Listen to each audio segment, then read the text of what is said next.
Hi, and welcome to Your Great Human Adventure.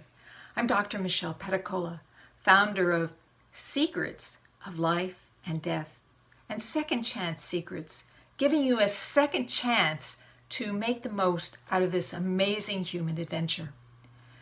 And we do that by working on 4 superpowers: spirit, body, the mind, and our relationship with others. Today I'm going to talk about spirit. We're back to spirit again. I've been talking for the last few videos about food. Food is such a vital part of our three-dimensional experience, isn't it? It's really delicious. It has a great sensation on your taste buds and the flavor and the feeling in your mouth. It's one of the biggest delights, and we get to experience it every day. How does that relate to spirit? Well, of course, spirit is that part of ourselves which transcends the body. We reside in this body in our human adventure, and we partner with this body. But we also know that at some point this body is going to die, and that we will leave this body. But while we're here, we can really enjoy the senses that this body gives to us and the delightful experiences. Now, not all of them are delightful. There's things like pain and there's things like upsetting emotions, but that's all part of the package. It's our way of staying in tune with the body and providing the body with what it needs. It's just like having a little baby all the time. This body is a baby, and you want to nurture it and nourish it and take care of it so that it serves you well. Because unlike a baby, a full-grown body can really do a lot for you. I was going to talk about food. Food is what the body needs to nourish itself, to refuel itself, to be able to do the things that you want to do while you're in this three-dimensional plane.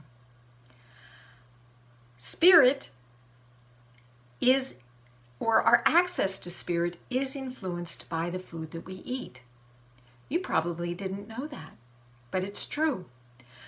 Having done many years, over 30 years of Sufi practice, you begin to notice things such as if you eat too much, it's really hard to get into that spiritual state, partly because the body is too busy digesting that food.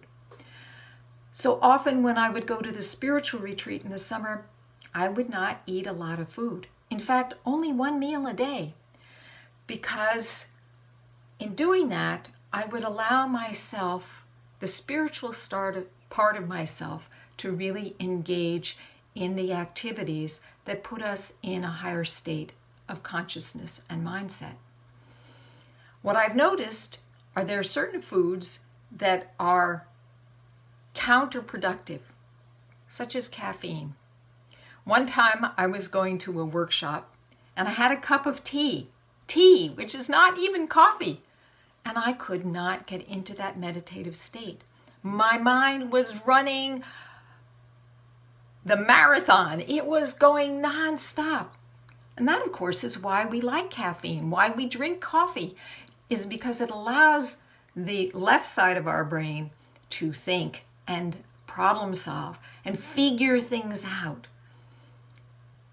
However, you sometimes want to get into that other part of your brain, the higher brain, where intuition resides, where sometimes we put things together because we are able to access connections in our brain and in the ether or in the other realm that put things together.